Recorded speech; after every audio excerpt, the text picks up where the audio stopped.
Let's see. It says we're live. Hi, everybody. Happy whatever time of day it is for my West Coasters. I don't think it counts as morning if it's before 5 a.m. or whatever it is. That's like still yesterday to you. Yeah. So yeah, I'm a morning person. I'm like, this summer has been throwing me off. I've been sleeping in till like 8 or 9. I'm like, the day is ruined. The day's over. Yes. I'm a morning person. So, like, everybody else around me, they're like, 9 a.m. is a good time to get breakfast. I'm like, I've been up for 4 hours at that point. Yeah. Like we're thinking about lunch. We're having a midday snack. Yeah. Okay. Hi, everybody. So if you have not met this beautiful human next to me, this is Liz. I'm going to have Liz introduce herself and why she's awesome to you guys. Go for it. Hey. This is starting out to be really great. It's like we hit the live. We're both going like this, like we're on a deserted island, like help. Good morning. We've been up a long time. Have you? Anyway, what up? I'm Liz Wilcox. If you haven't watched our previous episode and little tidbits, people basically call me the Fresh Prince of Email because I do email different. So my big claim to fame is I used to be an RV travel blogger. And when I decided to finally, do the thing they tell you to do and launch a digital course, I had 141 people on my wait list and I made 141 sales. So word got around on the internet streets and I ended up selling that blog to go all in to teach people how the heck I did that. So I think that's what we're going to talk about today. It is. So we have a lot of questions because what I think may have been just glossed over a little bit is that Liz is an expert in all things email and copywriting and like sales pages. And I'm just going to hype you up as much as need be because I think you're awesome. Okay. So we're gonna talk a little bit about a little bit of everything because we did get some questions about products and email. So if you're awesome. if you're So down, I thought when Caroline said, "Oh, she's an expert in blah blah," I thought she was going to say like 90s pop culture and then I'd be able to like show off all my like nerdy stuff. And the 90s pop culture and all things in sync. Yeah, so before we get going, so I know there's a lot of email marketers. If you're like, "Oh, should I listen to Liz?" I just like let this be my like ultimate sales pitch for myself. Like no other email marketer is going to have an in-sync snow globe. Okay? That fashions also as a pen holder. That I clearly am not. I need more pens because it's empty. But anyway, okay. I'm gonna focus today. That's a fantastic pen holder. Thank you. I love that. Yeah. So where else are you going to find somebody who talks about email and has an in-sync retro vintage? Is that what it's called? Vintage snow globe? Yeah, unfortunately. Actually, that's brand new. That's only a couple years old.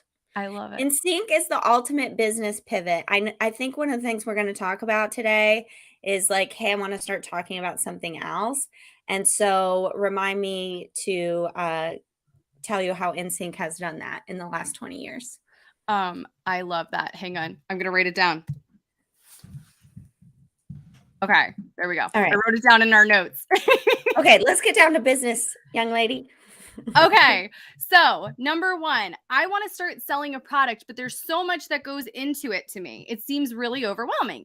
Any advice on what platforms and things that I really need in order to start selling? Yeah, you don't really need anything, maybe a PayPal account. So when my very first product, I didn't have anything. I didn't even have an internet. Okay. I was going out to like libraries and the parking lot of Lowe's has great Wi-Fi, by the way. Like their range is incredible. So when I sold my first product, I just knew, I'd watch videos like this and everybody says like, just sell it. Like, don't, get wrapped up in, okay, I've got to have this funnel. Like just see if anybody will buy it. Hey, Gina. And so I said, okay, well, I didn't even have PayPal, but my then husband had PayPal. And so I was like, I'm going to use your PayPal account. I'm going to make a pay me link. They have like a pay.me link or something. And I'm going to set it up for $10. Anybody that says, hey, yeah, I'll buy your book, like I'm interested, I'm just going to send them the link. And I'm not going to create the book until somebody, pays that link. So please, please do not like overwhelm yourself with all the options out there. Pick one. If you have a PayPal, you can create links to just sell your thing. Also, a very simple one, if you're looking for just a simple platform to get started, I recommend Gumroad. It's just, you can sign up. I don't know. It's been years, but it's really relatively inexpensive considering all the other carts out there. And they even have an affiliate program, so you can get me or Caroline to sell your thing too.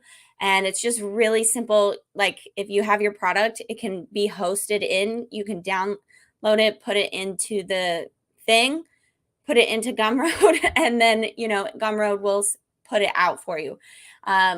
As far as if you really want another one, I think ThriveCart has a free trial. So if you're just like, I don't know if anyone's going to buy this, but I want something more professional looking, if aesthetic is important to you, ThriveCart, I believe, has a 2-week trial. So you can sell your little heart out for 2 weeks. That also gives you motivation. Like, oh my gosh, in 2 weeks, if I could, figure out how to pay for this thing. That's what I did with my first product for email marketing. I had a tripwire. And so I was like, oh, well, I literally Googled like free trial carts, and that's what came up. So please, please just get it out there. Don't overcomplicate things. Don't think you have to have a bunch of tech set up. You can always do things on the back end.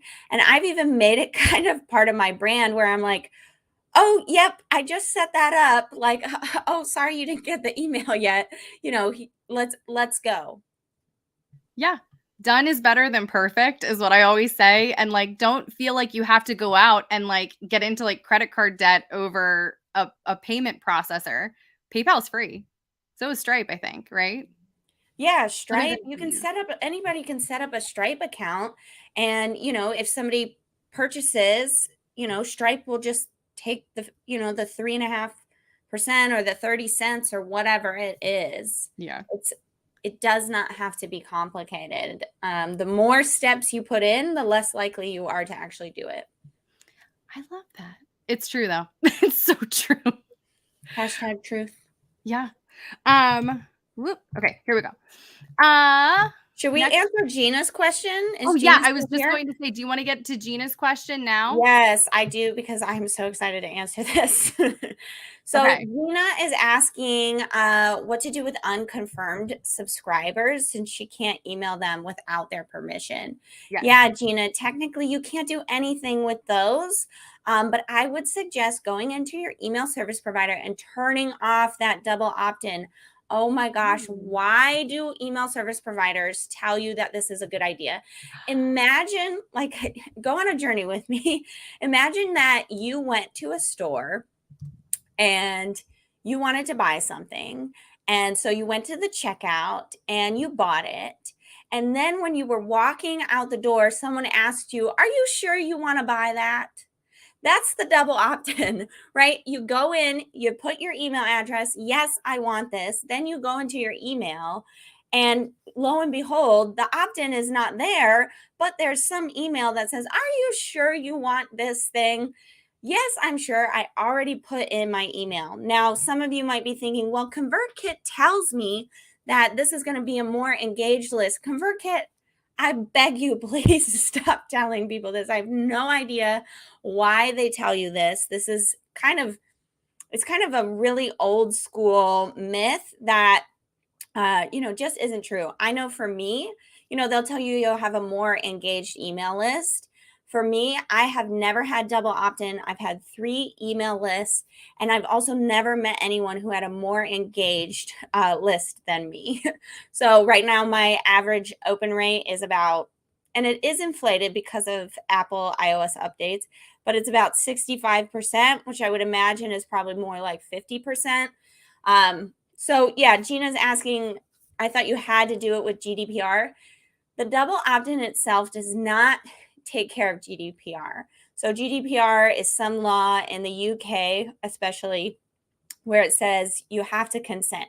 So within ConvertKit, within pretty much any ESP, they also have an option to, if anyone's opting in from those countries, to show like a special button that says like, I consent or I don't consent to email marketing. That's the thing you actually need. Double opt-in, like, are you sure you want this? Does not consent to GDPR. It's just saying, do you want this one thing? It's not saying, are you sure you want to be on this email list to market, blah, blah, blah, blah, blah. But that check mark that you can add in ConvertKit or anywhere else, that is more GDPR compliant. So I would suggest turning those off so that you're basically putting, up a wall, a barrier to entry. And from the user experience, it's also really annoying because it's like, I just opted. Why do I have to click this button? This is so obnoxious, right? I hope that's helpful. That's so controversial today. I'm in. No, I love that because honestly, like that's what I have always heard and what I had always even like told people was do the double opt-in because it's encouraging the engagement with that email. No, it's making people annoyed. Don't you think? I agree, but like I'd always been told it's so good. And so here's the last thing I'll say about that. So your very first email that you send your subscriber is going to be the most opened, most engaged email that there ever will be, unless you're like giving away $1 million. I can't imagine another email that's going to be more opened, right? They get your email or they get your opt-in, they're excited, they go to their email to open it. Why are we giving that open rate, that engagement away to an automated, hey, are you sure? Right? That's outrageous. And that means that your real first email is going to be your second email, which on average has a 10 to 20% lower open rate. So you're actually like hurting your engagement, in my opinion. I hadn't thought of that. Pinky out. Oh my gosh. Because, okay, so what you're saying about unconfirmed subscribers is that you have to just delete them? Yeah, so they're unconfirmed. So technically, yes, just forget about them. Tuesday's gone in the wind, baby. Like, okay. So if we have unconfirmed people, we have to delete them. Yes. Yeah. Or, I don't know how they live in your email service provider, but just forget about them and go ahead, schedule 5 minutes today and turn that double opt-in off. It is not GDPR compliant. It does not make you GDPR compliant. Yeah. Yeah. There's another opt-in, especially if you have ConvertKit, there's another opt-in on your opt-in box that says something like, do you want this to be GDPR compliant based on their location or whatever it is? Yes. And that is beautiful because and you'll see, I don't know how it works when in other service providers, but I have ConvertKit. And so I'll see like, it says something like, GDPR, yes to marketing, no to marketing or whatever. And that is what is actually helping you. Wow. You blew my mind already. So we're starting off really well. Okay. That's why I was like, oh my gosh, Gina's setting me up for a home run. Thanks, baby. Okay. So we're going to switch gears a little bit back to product creation. Promise we're going to have more email stuff to talk about though. Okay. I feel like every product in my niche has already been done before. So why would anybody buy my stuff over anyone else's? Any advice? Yeah, Britney Spears versus Christina Aguilera, right? There's Backstreet Boys versus NSYNC. There's something for everybody. I look at it, the best example I can give you if you're thinking like, it's already been done before. There are a million email marketers, right? I am not the only one. I think I said that, but I'm the only one with a snow globe. Okay. Like, there's a reason why Caroline asks me, there's a reason why Caroline promotes my membership over other email marketing stuff, right?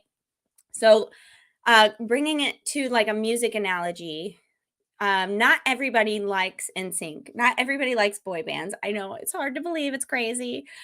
And let's think of Tearing Up My Heart, an NSYNC song, right? People hear it on the radio. I remember the first time I heard that song and I was like completely 100% in. I was like, oh my gosh, yes. Like, like drooling. I was in.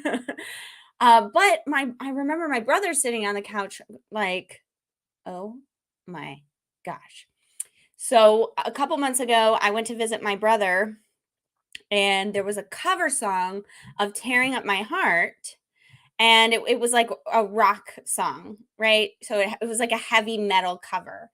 And he was like, okay, now I like the song. Like, I get it, right? And so, just because somebody doesn't like the way this boy band is singing it doesn't mean they don't actually like the song. That's just not for them, right? So maybe the metal cover of it is.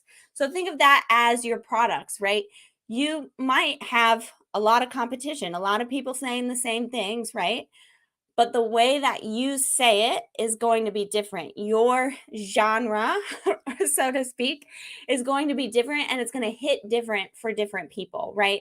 There are some people, oh my gosh, I love Tony Robbins, this, that, and the other. And it's like, to other people, it's, nails on a chalkboard, but they love Oprah.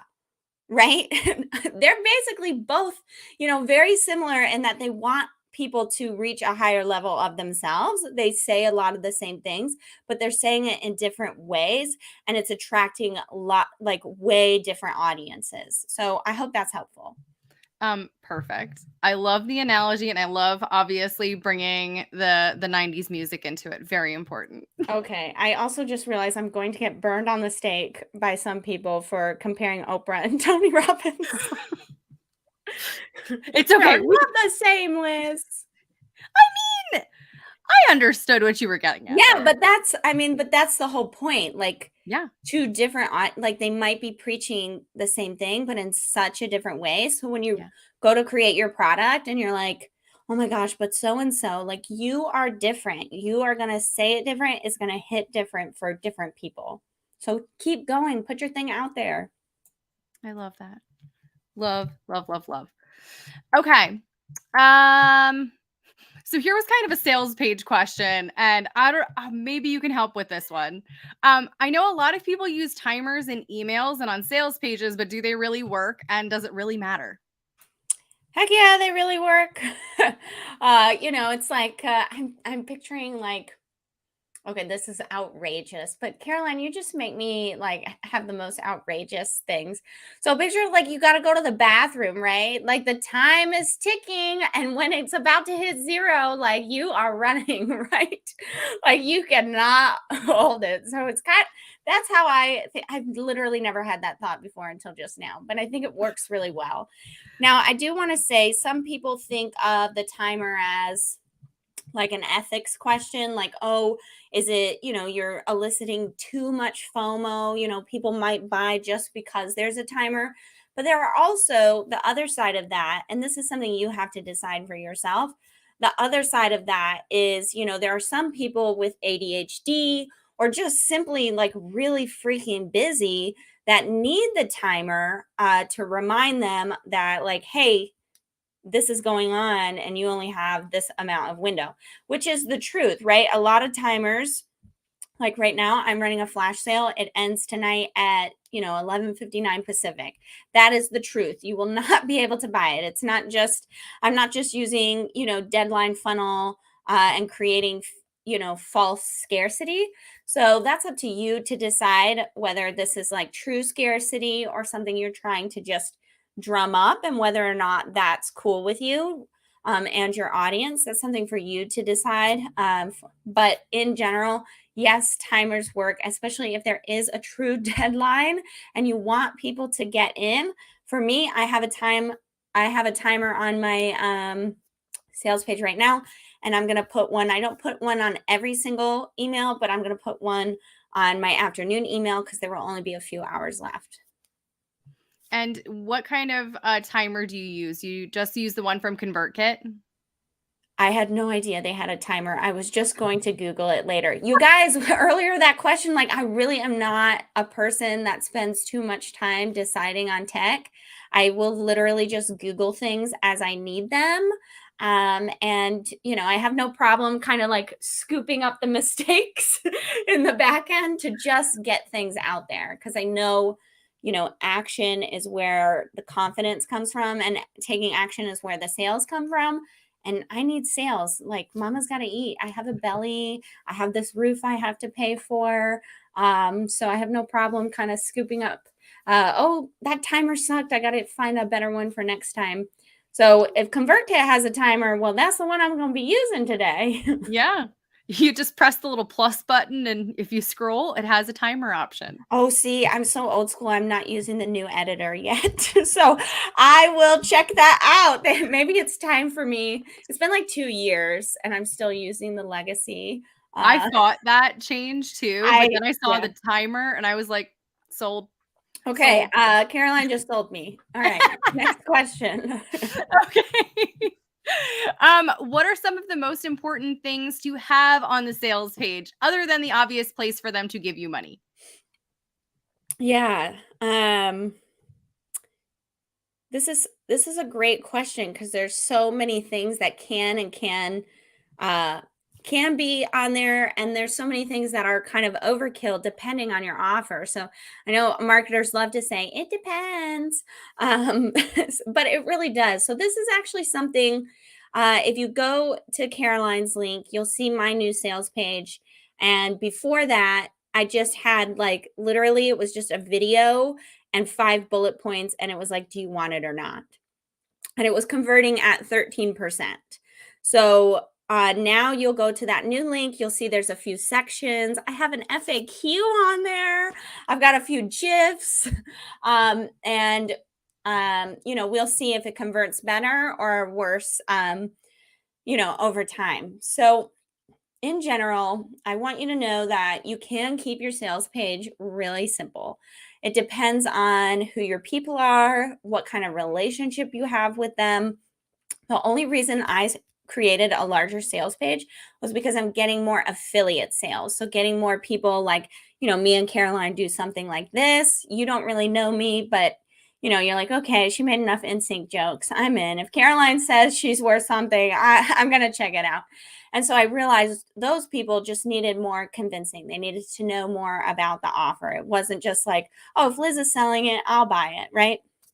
And so that's why I've created this sales page. But in general, you want to create a little bit of a story of this is where you are right now. This is where you want to be. And in the middle, like my solution is going to be kind of, I guess, that staircase to take you from here to here, right? And so the sales page itself should tell that story a little bit. So my sales page, it says like, email, and it gives a few examples of how you might be thinking about email right now. And I say like, whichever one you are, it doesn't matter. I geek out over email. Here's what's about to go down. And then I share the components of the offer.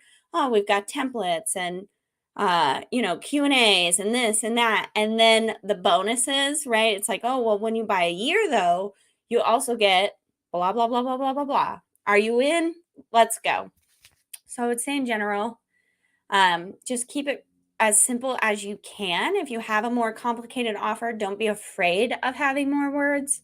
But in general, it doesn't have to be complicated. Just figure out where your people are and tell a little bit of story about that, and then share how your offer is going to help them get where they're going to go. So my kind of piggyback question off of this is, what are your thoughts on these sales pages that are like the mile-long scrolling? Where you feel like you're going to get carpal tunnel from scrolling to the bottom. Yeah, I mean, And it's all text. I guess they work. I think that's like a really old school, like those are called sales letters. And it's a really old school, like copywriting, when you used to actually get like a newspaper or direct mail. It's kind of like a direct mail response thing. It's not my thing. I think mostly overkill for the online industry, seeing as how people don't read online, they skim. So keep that in mind when you're creating your sales page. How can you make your sales page skimmable? And I think for the most part they're overkill, but the people that know what they are, or the people that don't know anything about email marketing, I feel like if you're really geeking out about marketing or you don't know anything about marketing, those sales letters work really well. If you're somewhere in the middle, you're like, okay, this is overkill. What, like, just get to the point. Yeah. Okay. So I just wanted to make sure, I'm like, am I missing something here by not having a literal thesis as a sales page? No, I mean, if that's your thing, if you love to write and your people love to read, then Yeah. go for it. But in general, like, seriously, you can go to my website and click on products and you'll see all my sales pages are like, hey, do you want this? Like, if not, cool. It's If like not, very cool. low pressure stuff. Exactly. I love that. Okay, 2 seconds, because I put your in sync pivot in the wrong place, because this is No your in sync pivot. problem. I'm Okay. so glad you mentioned that because I don't know what the heck I'm gonna say. I don't remember. Oh, So I'm glad you do. you said in sync snow globe. You bought it last year. They are Oh, the they're ultimate pivot. pivot. They're I pivot. got They are pivot. Okay. I got you. Appreciate you. Okay. The question was, I started my blog about one topic, but lately I've been shifting into another. Should I scrap my email list and start over since it's not about the original topic I was talking about, or what else should I do? Now, the person who asked this question did not leave their original topic and the topic that they're pivoting to, but I'm going to assume that it's something that's probably not as egregious as like going from talking about recipes to talking about dog tutus. I don't think it's that big of a switch. Okay. If you've been in contact with your people, um, mostly consistently, then you can just start to say like reset expectations. Say things like, "Hey, this is the direction I'm going. Are you in? Are you out?" If it is kind of like really different, if you were, like a pop culture blog and now you're going to be like a grief support coach, then you definitely need to tell people like just straight up, this is the direction I'm going, and have an opt-in that says like, click here if you want to stay along. And anyone that doesn't click, you need to remove from your email list, right? You can't do that with social media. They'll have to drop off themselves. But in the email list in particular, you definitely need to like actually remove them, because not having them not open because they're not interested anymore is going to affect your deliverability. It's going to make that open rate, that click rate go down. It's going to start putting you into the spam folder. So we definitely don't want that, right? If it is something like, oh, I was doing website design, but now I'm doing Pinterest or something that's, like adjacent to or in the same like broader niche, Mm-hmm. then you can just say, hey, I'm slowly moving this way, and kind of have it sort of start to bleed into the new thing. You can do that opt-in to make sure you really know who's interested. You don't have to remove everybody, but trying to, I would say over a month or so, like really just, hey, this is my new thing. Don't forget I'm doing this new thing. And I hardly ever, I don't know if I've ever said this in an interview, but even inviting people to unsubscribe, if they're not interested, uh, could help you really fine tune that email list. So you don't invite people to unsubscribe at any point if you change directions, like, or No, I don't, because I'd rather delete them. If you have, honestly, if you have too many people unsubscribe at once, like so let's say you send out an email to 4,000 people and 500 people unsubscribed, that would put up a red flag, red flag on the field, to the email gods, to the internet, all those little spiders crawling through everything. That would signal, holy crap, something just happened with this email. This person is spamming people. Yeah. and they're gonna, quote unquote, punish you. It could even flag your email service provider to shut you down. Oh no. Yeah. And now that's why I didn't want to say that, because that's going to scare people. And I'm not a fear monger, I swear. No. So that is an extreme case. I really only see that with people who have massive lists that were taken, not massive lists that they created, that they took from, like, for an example, a realtor has access to a massive list of other realtors. Let's say if they've reached a certain level, if they were to take that list and put it into a service provider and people started unsubscribing like mad or complaining, then that would flag the ESP. They would shut you down. That does happen.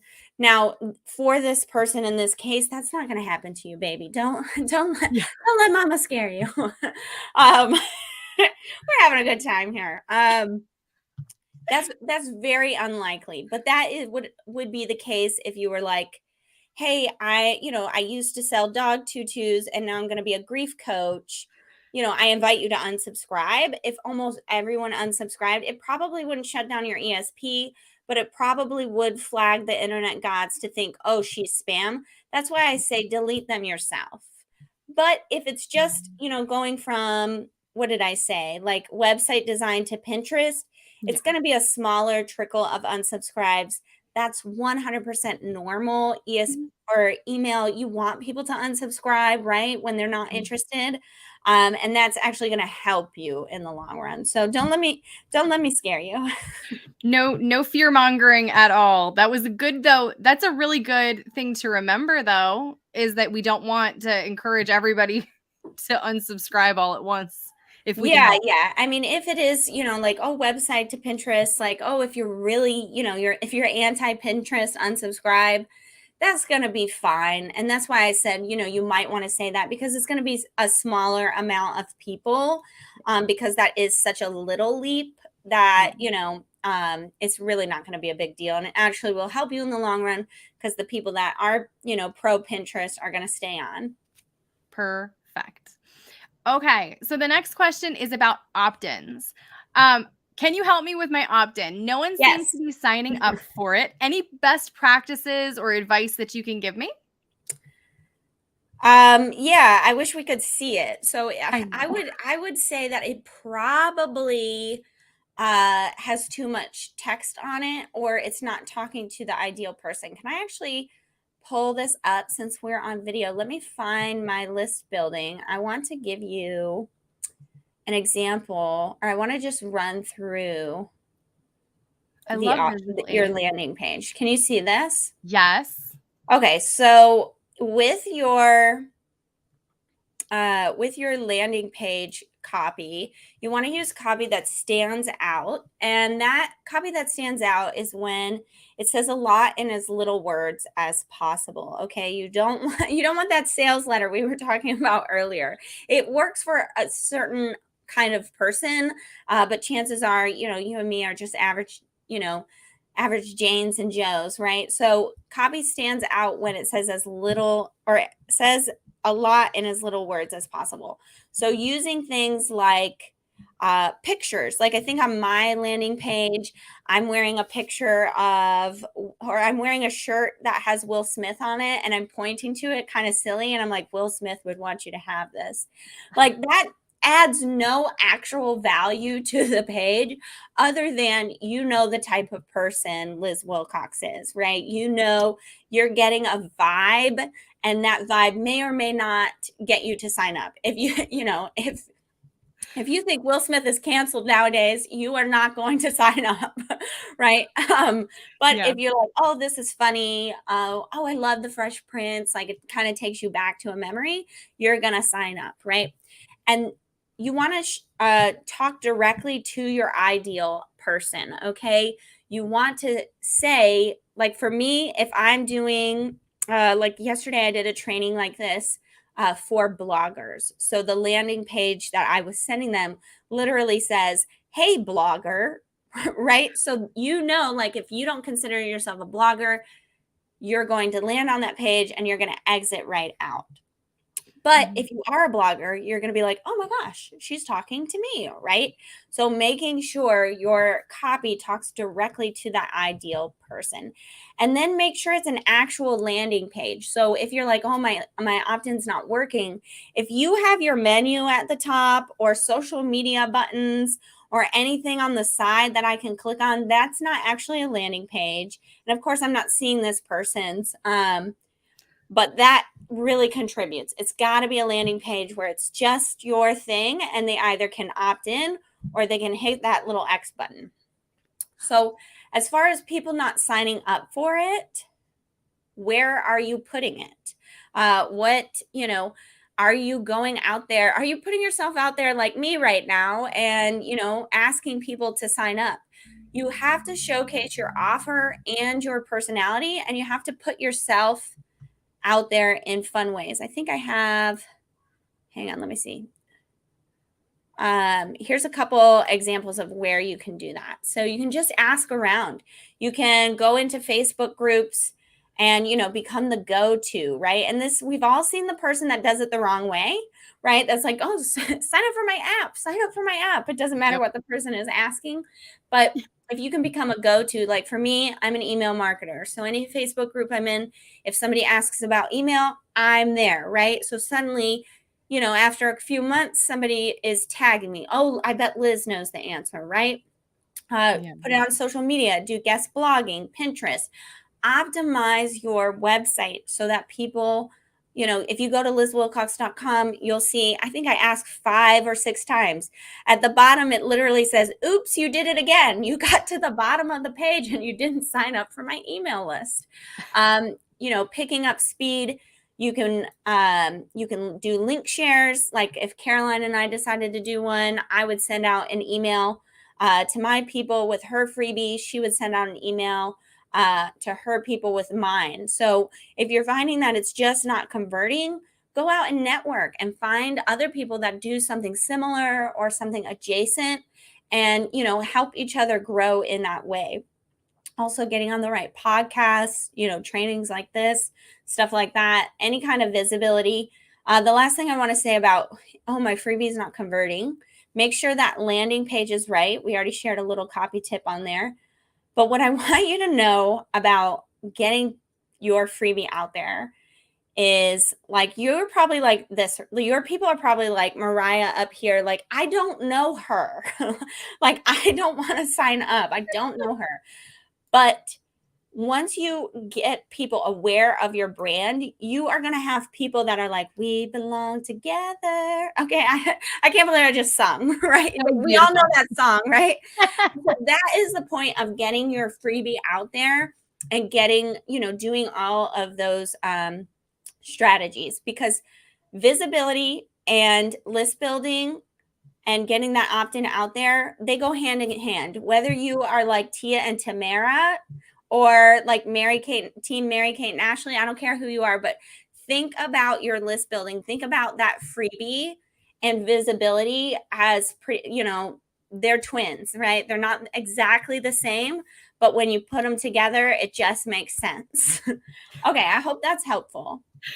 Yes.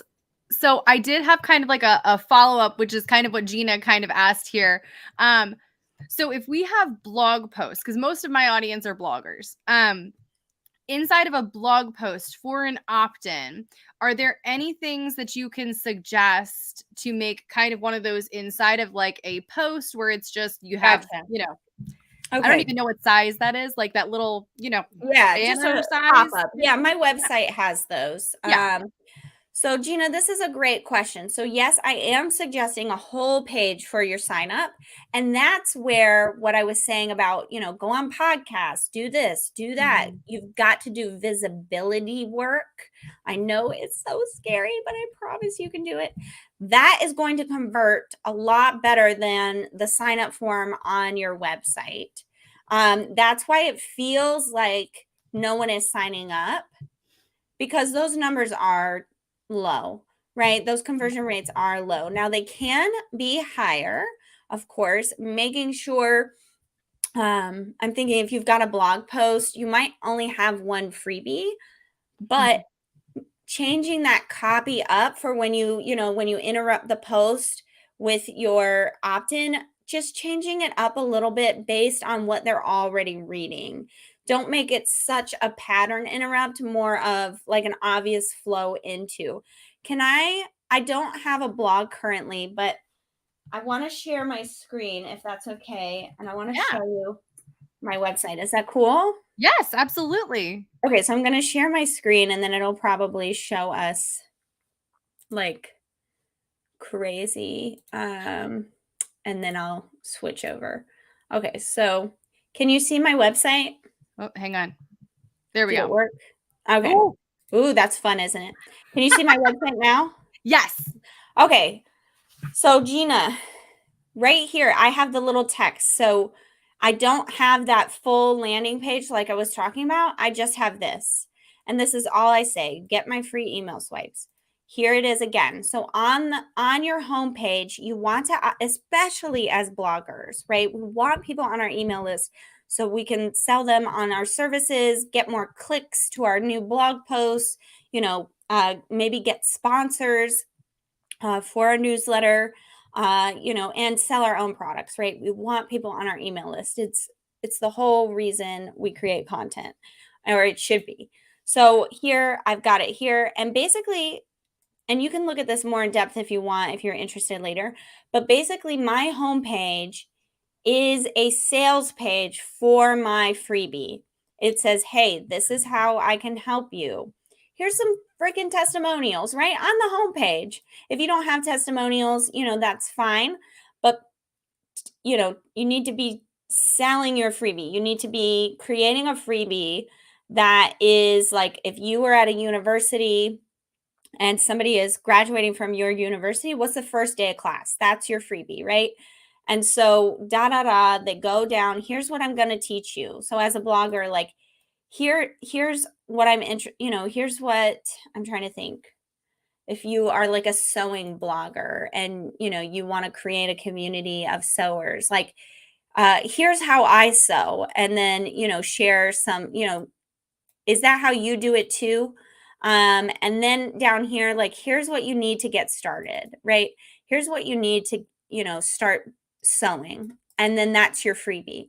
So the whole thing is basically a sales page for your freebie. And then here's the, oops, you did it again, right?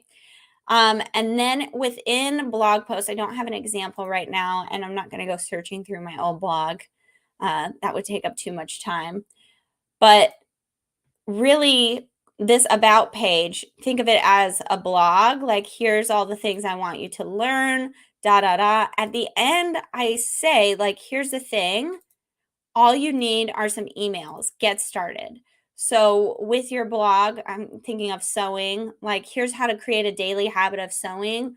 All you really need is, a reminder. Here's my checklist for whatever. That includes a reminder, right? Making sure it's just all kind of, seamless and, again, like bleeds into each other. I hope that's helpful. I love that. And hang on. I'm trying to take timestamps and I'm really not the best at it yet. Apologies. You're doing a great job. She's doing a great job, folks. Let's give her a round of applause. Okay, so this next question, I think that this one will be another fun one. Okay. So, should emails be super short and concise or longer and more storytelling? I've seen a lot of both out there, but I don't know which one I should personally go with. That's a great question. So newsletters, let's bring up the slides. So here's what should be in a newsletter. Well, actually, let me backtrack. Where the heck is it? Oh, right here. So let me move myself. I'm a professional. So newsletters, they keep the conversation going with your subscribers, right?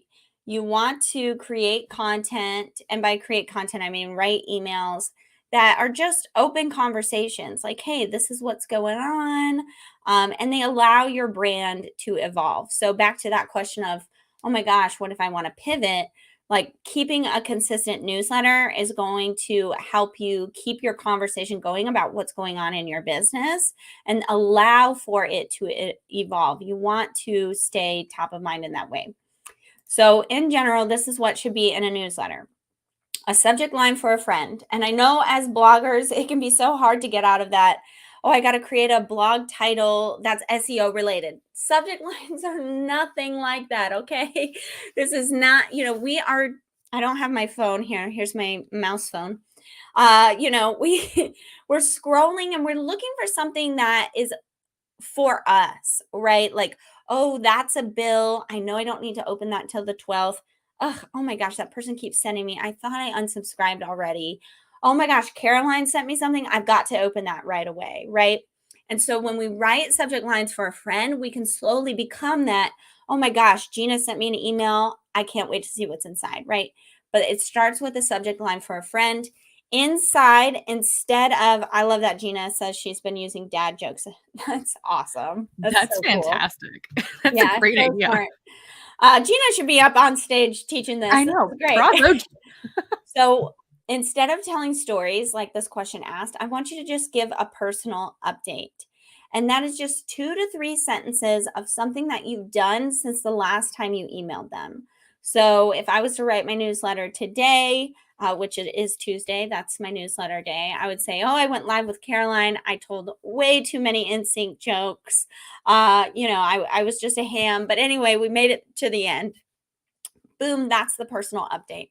And I mention a personal update because you want to just share in a relatable way. You don't have to be super interesting all the time, right? Just being a human is going to make sure you're on some level interesting, right? But sharing personal updates is going to be really relatable. Like even if I shared, oh, my kid barged in on me, da, da, da. If you don't have a kid, you can still relate to that interruption in some human way. Like, please do not overthink the stories thing. And then you just segue into whatever content you want them to see. And by segue, I mean literally, like, here's the keyboard, put on that caps lock button and type in the word anyway, ... What I really want to talk about is my new blog post or this new YouTube video. Or you don't even have to share your own content. You can, outsource this new TikTok I saw that I can't stop laughing about, whatever. And as far as the content and you set me up so good with this question. I'm going to have to shake this person, whoever asked this question, making me look like a rock star right now. You want to vary the content to be short and long. Some emails really short, some long, right? In the inbox, I want you to remember that you want to be familiar. Like, oh, I know that's Caroline. I know that's Gina. That's Liz. But not predictable, because when someone follows that up with, I know what's inside, I don't have time for that, then, they're going to slowly become a cold, dead subscriber, right? So you want to be familiar. Oh, that's Liz. I know she's going to make an NSYNC reference, but you don't know what I'm going to talk about. You don't know what I'm going to refer to. Then that is where the gold comes in. You want to remind people of your offers or your blog posts, whatever. And then last, if you're wondering, just because it's on the slide, if you're wondering how to sell something really easy, it's called a super signature. I think Justin Blackman made that name up. He's a copywriter. And it's just like, P.S., here is how we can work together when you're ready. And it has some of your offers, some of your blog posts, social media, whatever you wanted to put that you want more eyeballs on all the time. You can put that in a super signature. I had no idea that that's what that was called. Well, that's what Justin Blackman calls it. I love that name. I've heard it called some other things, but that's the one that stuck with me. I like that. Super signature. It sounds a lot nicer than saying add a PS and then a bunch of links. It sounds a lot nicer than saying that. Yeah. That's the definition. The name is super signature. Perfect. Okay. So, do you have any cardinal rules about email that you always follow or always avoid? Like, what are the things that you always live by when it comes to email? The only rule I follow is to email. And this is my serious face. Dang it, Caroline, don't make me laugh. I'm sorry. Just email. Oh my gosh. I've already shared a Yes. lot of tips, be familiar, not predictable. Here's some newsletter things. But if you noticed all those tips I gave you, it's like, vary. It's like Mhm. sometimes do this, sometimes do that. My only real tip is to just the only real rule I follow is to really just keep it simple and get it out there every week. I have Yeah. been emailing every week. And if that scares you, just do once a month. Just start. I have been emailing and it has changed my life. Like, y'all, I grew up so poor. And, a few years ago, like, no joke, I was living in a trailer park in an RV next to a guy who just wore denim shorts. He didn't wear his teeth. He didn't wear a shirt, no shoes, just denim shorts. Okay, like that's my life. And maybe that was the motivation I needed to email. But in general, like just get it out there. Just be a real human being in the inbox. And that's going to take you really far. Yeah. Is it kind of like a fair thing to say, like treat others the way you would want to be treated in email as well? Like, is that a Yeah, fair I thing love to that. say? The golden rule applies. Yeah. I love that. Yeah, if it feels gross to you, don't do it. If you want to talk about something, talk about it. Yeah. The inbox is such an interesting, like email as a marketing channel is such an interesting thing because you can be a real human. It's like mail, like you go out to your mailbox. If Caroline sent you something, you'd be like, oh my gosh, I got to open this right away. Yeah. When you are a real person and you're doing the things that feel good for you, you're doing it consistently, you're getting to know your subscribers, then that's going to be you in the inbox. Oh my gosh, it's Gina. I got to open this right now. I wonder what's inside, right? Yep. Okay, perfect. All right. So this next question was hyping you up a little bit, not gonna lie, and I love it. Oh, So they good. said, I love your emails. They're always so fun and feel like I'm talking to a Huh. friend. I'd love to be able to talk like that to my people, but I'm worried that they'd all be put off and leave my list. Should emails be fun or super professional? Is there any right or wrong answer? And am I just allowed to talk the way that I want to? It's 2022. You can be whatever you want, baby. There are some obviously niche industries where you do have to be professional. I'm talking about, I don't know if you worked for like Goldman Sachs. Even JC Penney got personality and they outlasted Sears. Who would have thought that, right? But it's because they got a personality in their brand that they are still around, where Sears and all these Dillards and the malls are dying, but there goes JC Penney. It really, really, really, hey Stacy, Hey. you can really be what you want. So I want to share. And if this person is on my email list getting my emails, they already know this, but oh no, where am I? Oh no, we've lost you. Hold up. I was trying to be fancy and blow your minds, but of course it's not. I'm not in the right place. So this is my email staircase. And first you have a follower, right? Somebody finds you on a YouTube video like this, on Pinterest, whatever. Here I am. Then you get them on your email list, and to this person's point, you turn them into a friend. Like, oh my gosh, I know Liz. And I'm not just saying that. Like, I have met hundreds and hundreds, if not almost 1,000 of my email subscribers by now, over the years. And then because you have an email list full of friends, you can basically just say like, hey girl, you want this? Yep. Like, it's very simple. What I was saying about sales pages earlier, like it really depends on your relationship with your people, how big your sales page needs to be, right? It was only when I was getting more affiliate sales that I said, oh, I need to up my sales game. Because in the inbox, I really am trying to build friendships. And let me show, I feel like this is going to be powerful for this person. So when I am emailing, I am literally thinking about these people. I'm thinking, so Stacy just popped in. She says she's a pass holder for my membership.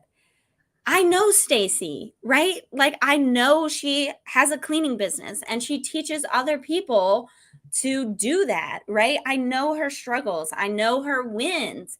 I know her, right? Just like I know Gabby here is a copywriter. I know Andrea has a succulent company called Just Suck It, and she was sued by Nike this year. I know Eden is in Europe right now. I know Ari is traveling through Michigan. Like I know, and Ari was a customer for me like 5 years ago. He's not even on my email list anymore. But when I email, it's not like, oh, how personal can I be? That question you were asking. It's more of, I am thinking about these email addresses as Andrea, Danny, Pete, Chelsea, Jay, Roberto, Nahaku. I'm thinking about these addresses as real people and how can I connect as a real person?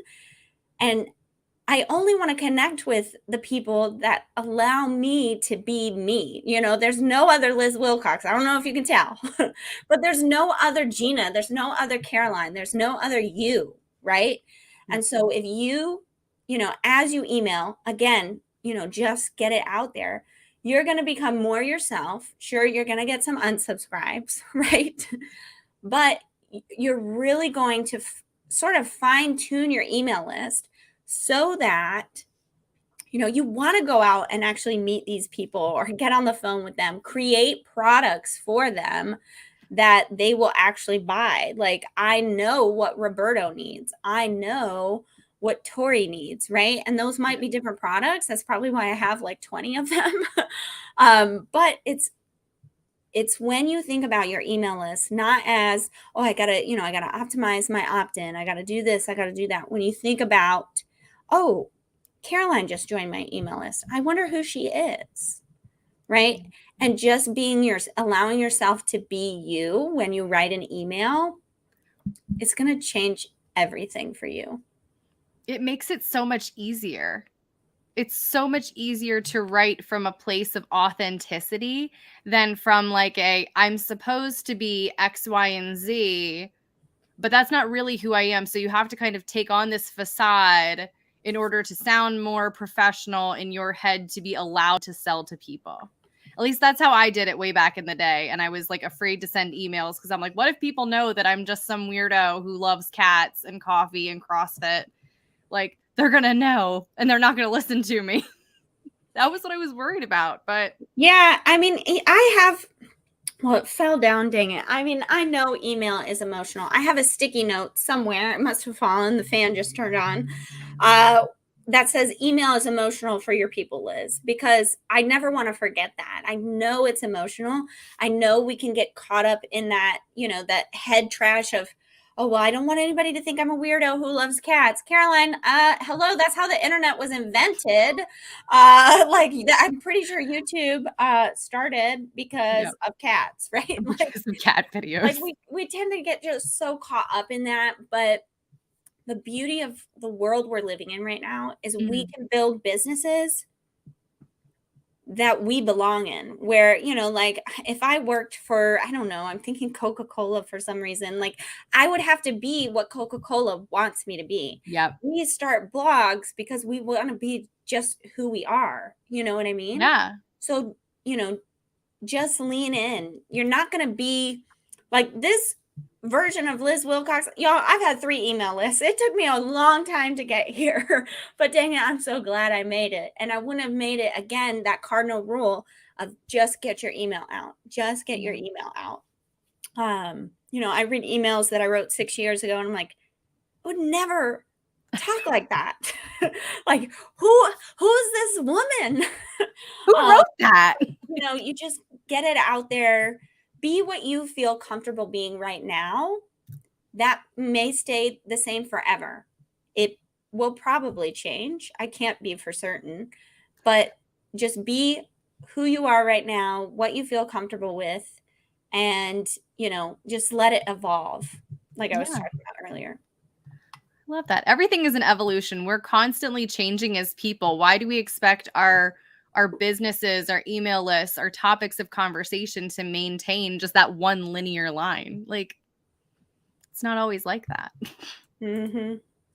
Okay. And this is our last question because I said we were going to try to keep it at an hour and we're at 59 minutes. I'm a talker. I'm a talker too, so we got a problem there. Oh, she is good. You see that code switch? Dang. I'm from Philly, so like okay, that makes sense. Okay. The accent is hidden very, very well in normal conversation. Okay, so how do I know what to email weekly when I'm first starting out? At what is the frequency that I should be emailing each week? Yeah, so like I mentioned earlier, it's a muscle you have to build up. I would suggest, especially bloggers, once a week is a real sweet spot. But if that scares you, just build the muscle once a month, once every 3 weeks, 2 weeks, 1 week. Nothing will get your email out there than putting in your welcome sequence. I am going to send you an email every Tuesday. That's in my welcome sequence. I mentioned earlier, it's Tuesday. It's time to write a newsletter. It doesn't matter that I'm doing a flash sale.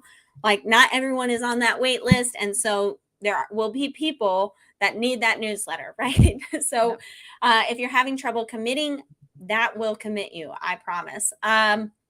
As far as what to put in there, hang on, there's a slide for that. I love that. You came prepared with the slide deck and everything. Yeah. So remember, like, we're following the email staircase, follower, friend, customer. If we're really trying to turn these people into friends, like I was talking about, you only need a few things. So, and this will help spark some ideas. You have to show that you're invested in them. So saying things like, Gina said, "Oh, I'm loving this class today." Saying things like, "Oh, I just spent an hour learning how to write better emails for you." Or, "Oh, I just wrote a new blog post." That is showing that you are invested in your readers, right? It can be very simple. Share in a relatable way. When I was an RV travel blogger, I was not talking so much about Justin Timberlake. Okay, I swear. It wasn't relatable. My audience was mainly men in their 60s.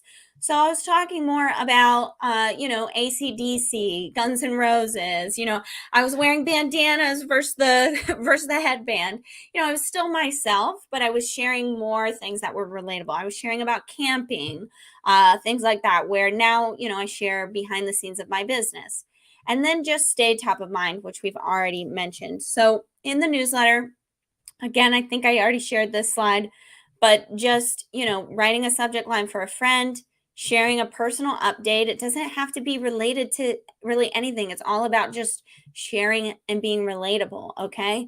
And then just segueing into whatever content. If you're a blogger and you blog once a week, boom, that's taken care of. Also, you can share other people's content. You can share like, "Hey, are you on my social media yet?"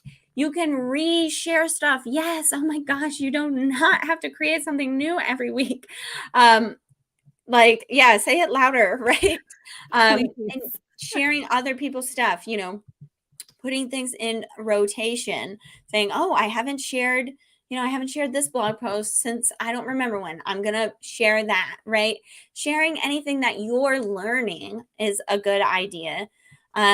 Sharing friends stuff, right? We talked about Liz building earlier, saying, "Hey, I just met my buddy Caroline. She's got this awesome thing. Check it out." Or, "She's got this amazing YouTube channel I'm obsessed with right now. Like, let's be obsessed together." Remember, you're turning people into friends.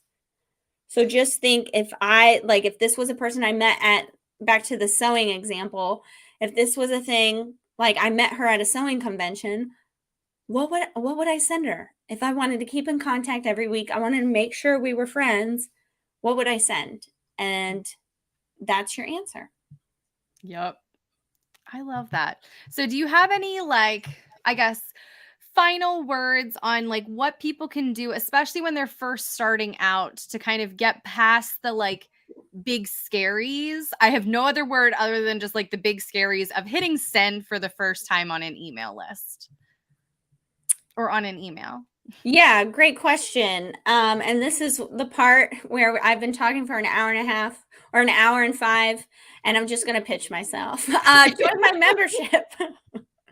I will encourage you. I will cheerlead you. I know it's scary. I know it's like, here's the mouse, like, like, I don't know. Just keeping the real answer, just remembering, like, we're just trying to turn these people into friends. Like, Yeah. it doesn't have to be perfect, but again, thinking of them as real people, like, okay, even if you've only got a few people, like, okay, I know this person, or I want to get to know this person, right? It's the same with social media. When people comment, we're commenting for the first time, thinking of it as that, maybe even thinking of it as a social platform at first, if that helps you to hit send. Nothing is finite. Sending newsletters, again, it allows the brand to evolve. So if you mess up this week, you've got another chance next week. Yeah. And join my membership. I'll write it for you. It'll take away all the stress. I was going to say 90% of the stress. You still have to hit send. But again, you can email me. You can, I'll rah the crap out of you. So you talked about how you have a flash sale. Can you tell us about the lovely product that you have? Yeah, so I'm talking about my email marketing membership. And it's where I send out, I said, send out weekly newsletters. You can send this, that, or the other. If you're still like, okay, but that sounds like a lot of work. I know email marketing can change your life, and I want it to change your life. So I created something called email marketing membership, #SEO, right? Where I literally write all your emails for you. I'm not even joking. This is my, I've been writing emails forever. I've written thousands of them. And inside the membership, every single week on Monday morning, you get a template where you can take and make the email your own. So it's literally Mad Libs. It's like, I did this today. I'm feeling this way about it, right? And then I give you examples of what it would look like in real life with different businesses. So you get that every single week. Also, if you're really like, you have the scaries, I do a live Q&A once a month where you can come in, ask any questions, get any kind of encouragement you need. I also do quarterly guest experts where people come in. You get certain discounts, things like that. That's the membership itself. The membership itself is only $9 a month, but right now I'm running a flash sale, which is, if I do say so myself, a wild ride, but it's so fun. I like to be contrary. So I like to come up with offers that people say won't work, and then I make them work. So the membership itself, actually, can I share my screen? I'll just show you okay. Let's do this number, and you're going to see me go crazy for a second. I think. Is it sharing? Hang on. And you got to bring it in. I'll click on it. If you go back to the screen. Yeah. There we go. Okay. Is it working? Yes. Okay. So the membership itself, like I said, and check the sales page out for inspiration if you were the one that was like asking about sales pages. So inside you get weekly newsletter templates. So 52. I also give you a video walkthrough of why you would send those emails. You get the monthly Q&As. You get, if you're brand new to email, you get foundations. All those slides I was showing you, that's because I do foundational trainings all the time. So you actually get both of those for free. Quarterly guest experts and discounts, but that's $9 a month. But if you join right now as a pass holder, you join for a year, 9 times 12, $108. You actually get access to my entire product suite for free. So there's 8 listed here. I know there's actually more, but I didn't want to clutter my sales page. And you get access to this for free. So basically you give me $108. You don't have to buy anything else for the entire year to learn about email marketing. If you wanted to run a summit, you've got that. If you want to learn more about email, there are workshops that are very email specific. If you want to run a Black Friday sale, we've got a live round coming in September. Yes, we need to start talking about it in September, not the week before Black Friday. We've got a sales page template and training coming. It's going to be $100, but you're going to get it for free as a pass holder. So it's basically like Costco. You pay $60 to get into the store. And then the way Costco does it is you basically buy everything at price, like at cost. They don't really have a large markup on their items inside the store. This is like that. You buy access to the store, so to speak, but instead of buying them, you get them all for free. So you give me $108, that's your membership fees, so to speak. And you get access not only to the membership, but to all my products too. So it's only running, and here's that timer we were talking about. It's only running at the time of this recording, a little less than 17 hours. The sale ends, Tuesday the 12th at 11:59 Pacific. So that's my spiel. Thank you so much. Stacy in the comments, she's a pass holder. I know she was a member and then she upgraded. She says it's valuable. Yes, I love having Stacy. She's one of those awesome people that always comes to the live Q&As, asks great questions, and I can really see her piecing everything together. Oh yeah. This is one of those, like, I couldn't believe that it was $9. I'm like, you mean 99? Like, I'm gonna get like a surprise bill, and it just that's not the case. Yeah. Can we talk about that for a second? Because so it is $9, and I've argued with my business coach for a year and a half about the $9 price. And I want to talk about this because I feel like bloggers will get it. Like a lot of us as bloggers start off and we don't really, maybe it's a passion project, or maybe it's like, oh, I really want to learn how to make money for myself. This is my ticket. And it can feel so hard to spend money on it, right? And most people don't get it. They're like, well, what are you doing? Like, you're trying to be one of those influencers, like, who reads blogs anyway? There's a lot of, or there can be a lot of backlash. So I had that on top of, I really didn't have any money to invest. Like it was a stretch paying for that WordPress account. Okay. Like that hosting, and the money, especially as bloggers, like it just starts to pile up. And like suddenly you've spent way more money and you're a year in and you still haven't made a damn dime, right? And it's like, when am I going to get ads? I got to get approved. Oh my gosh. Amazon just lowered their affiliates. They're already only paying me 0.001, whatever, right? Like Prime Day's coming up. So I wanted to keep the price low because it's just so important to me that people get going. And I know I've mentioned it a few times, like I know email is the thing, especially for content creators.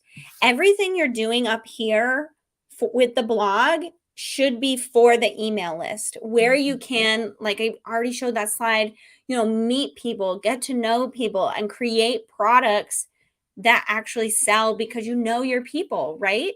Yeah. And I just know everybody else is piling things on. And I felt like as a blogger with no money that was spending more money and was having a hard time figuring it out, I felt a little gate kept. Like, there were all these like, oh, if you want to learn email, it's going to cost you $50,000. I'm like, I guess I'll just Google it. Oh, you want to learn social media? That's $500 course. Oh, you want to hire someone to do this for you? It's $2,000 for a day. I was like, oh my God. Like it was so like I'm getting my heart. I can feel my blood pressure. Like I'm like triggering myself.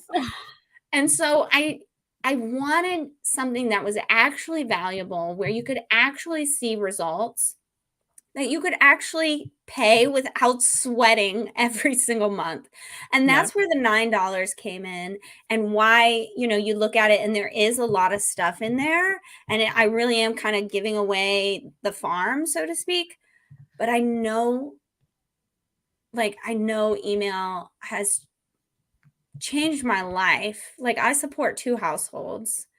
I just got my mom off 8 Mile in Detroit like 2 years ago with and that never would. I'm gonna get emotional. Like it would not have happened had I not learned email marketing. And I really am on a mission to make it work for other people. And that's why the price is low. That's why it's $108. I literally give you everything I have. Like, most people are like, there's no way you can make money with that. Like, but I am. And it's like, Yep. I want to get rich, but I don't want to get rich off your dreams. So like, let's do this together.